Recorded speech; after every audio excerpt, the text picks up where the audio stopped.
because it is foreshadowing and it is looking forward to some things that are important in the New Testament, but things that are important to us today.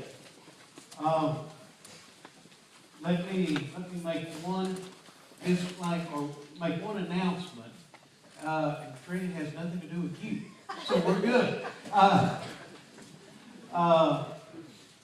Tonight at 6:30, we are going to have Roping Dummy Bible Tribute. And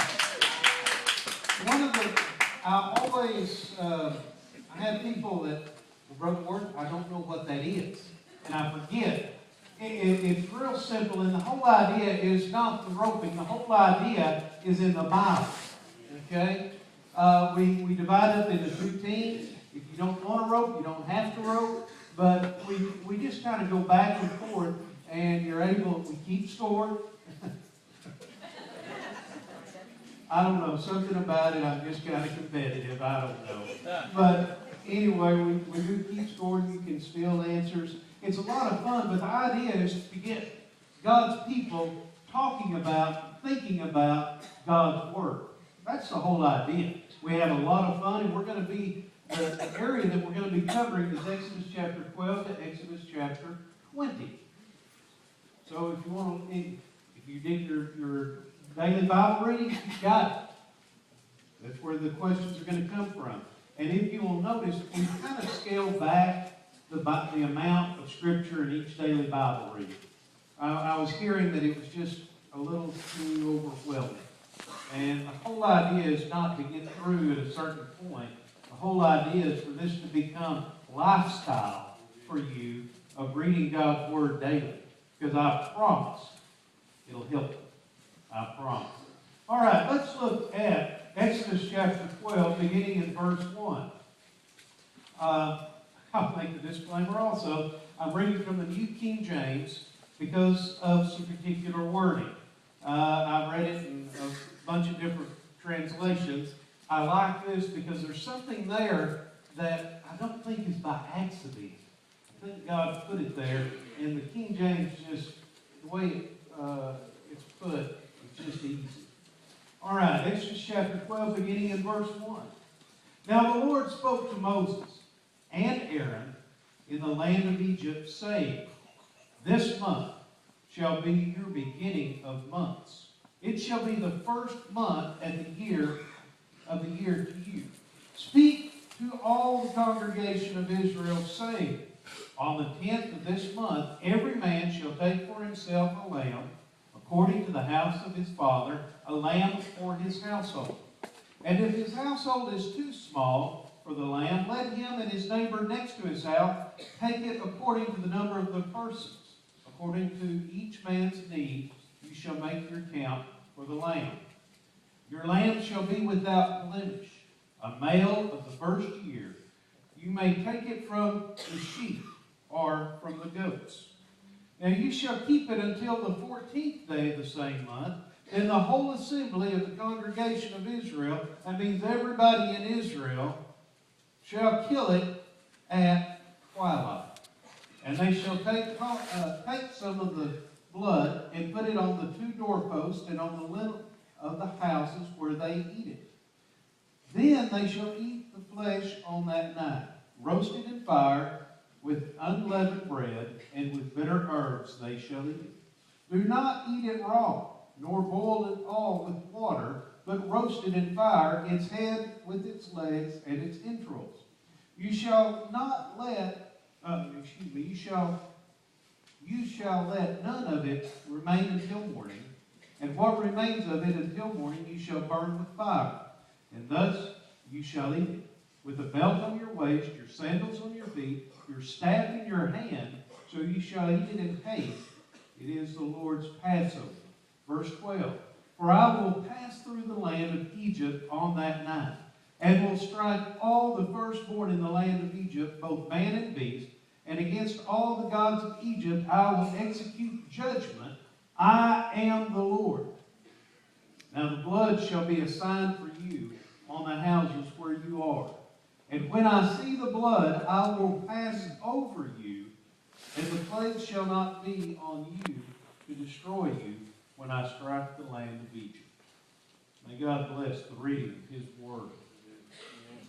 This is a picture of salvation. Without question, this is a picture of salvation. But so many times we get in such a rush to bring it forward to our situation today that we run past some things that are very important. You've heard me say before that when you come to the Scripture, you always need to look at what is the original meaning. What did it mean back then? Then bridge the time, and what does it mean today? Contemporary application. Back then, it had a specific meaning. It had a very specific meaning for these people. Now, notice that God comes in the middle of the Egyptian year. But He said, this is going to be your new year. In other words, we're going to start. We're going to begin something fresh. We're going to begin something new.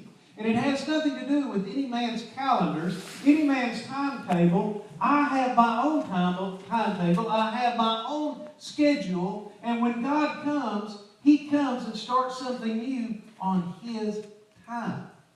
It was in the middle of the year, yet He said, okay, we're going to start fresh. We're going to start new right here, right now.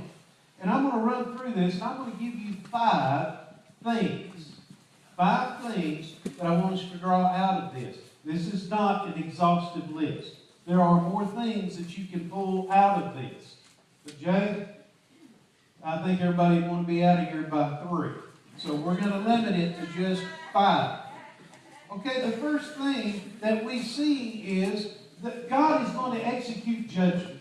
He's going to execute judgment on the entire land, on this entire nation. And everybody that was there was going to be a part of this judgment. And you can either be a part of it or a spectator of it. To be able to watch it and not have that judgment upon you, the first thing they had to do, each household, they had to kill a lamb. Kill a lamb or a goat yearly. Now, they had to do this themselves. Who was the leader at this time? This would be Moses. Moses could not kill one lamb for everybody, but each household had to kill its own lamb.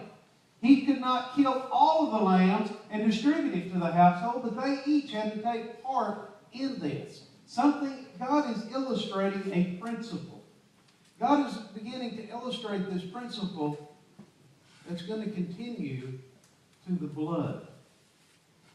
Because it wasn't just the killing of the lamb and the eating of the lamb, but they had to take this blood and they had to do something very specific with it.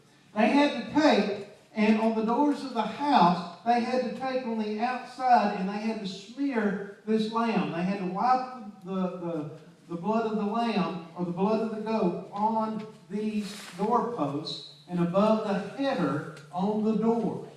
That's what the lintel is. This was going to be a sign. But God was putting something in their minds. He was beginning to show them something. And this something is a principle, an eternal principle of God. A shedding of blood for the remission of sin. Now, after they wiped this blood over the doorpost, could they just go out? And you remember what's going to happen that night. At dark, this judgment was coming. And this judgment was coming in the form of death angel. And this death angel was going to be traveling throughout the land, and every firstborn, both man and beast, this death angel was going to kill. I mean, this is serious, folks. This is tough. And he said, you're not going to stand out there and watch this. You're not going to stand out there and be a part of this, but you're going to stand behind the place where the blood is on the doorpost of your house. You are to remain in your house, because being outside, being close to the wrath of God, is a dangerous place to be.